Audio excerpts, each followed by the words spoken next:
Another aspect of working an area is to ask people who are more familiar with it than you.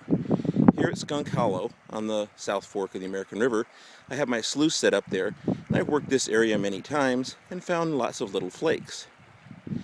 But I asked a local what he thought was a good thing to do, and he said, you gotta work the clay. So here is my little setup and a clay hole. Most of that down there is mud and rock, but in my trowel is some thick, gooey, blue, stinky mud. And you can see some of the crevices that I'm pulling it out of. As I zoom in here, you can see that thick mud, and as you look down, you can see the hole that I'm digging it out of right at about 6 o'clock. And this is coming out just like Play-Doh, or a little bit thicker.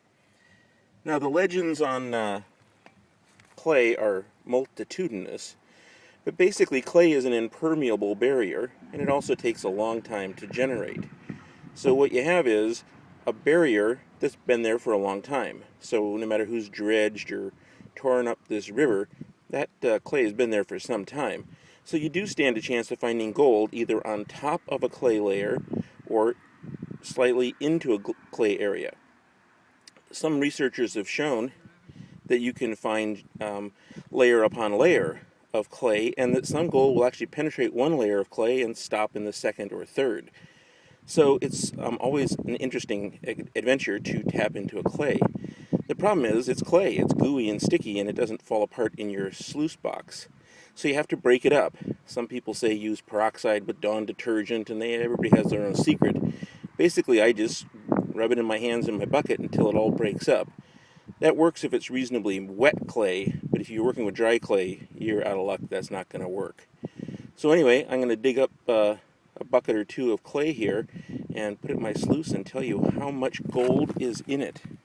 Okay, this disgusting bucket is full of mud.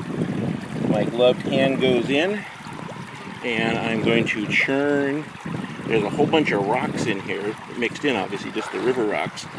I'm kind of using those as sandpaper to help me break up the clay, but this is an unglamorous job of breaking up this clay. You can see it's breaking up pretty well, a little bit there, but there's still some chunks down there. Reach in there and you can see it's still got a lot of consistency, and there's a piece that doesn't want to break up at all. So again, I'll break this up for about 10-15 minutes and I'll get back to you. What's left of the amount that I was pulling out of that clay, and I'm down to black sand and some other stuff. Haven't seen any gold yet, but there was some in the sluice, so I think I'm going to have some good luck. I'll touch base with you in about 5 minutes. Here we go. That's a gold flake as I got the first swirl from the small amount of clay that I processed.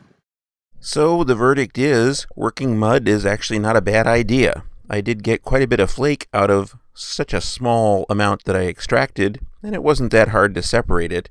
So will I be back working the mud at Skunk Hollow on Salmon Falls? You bet your bottom dollar.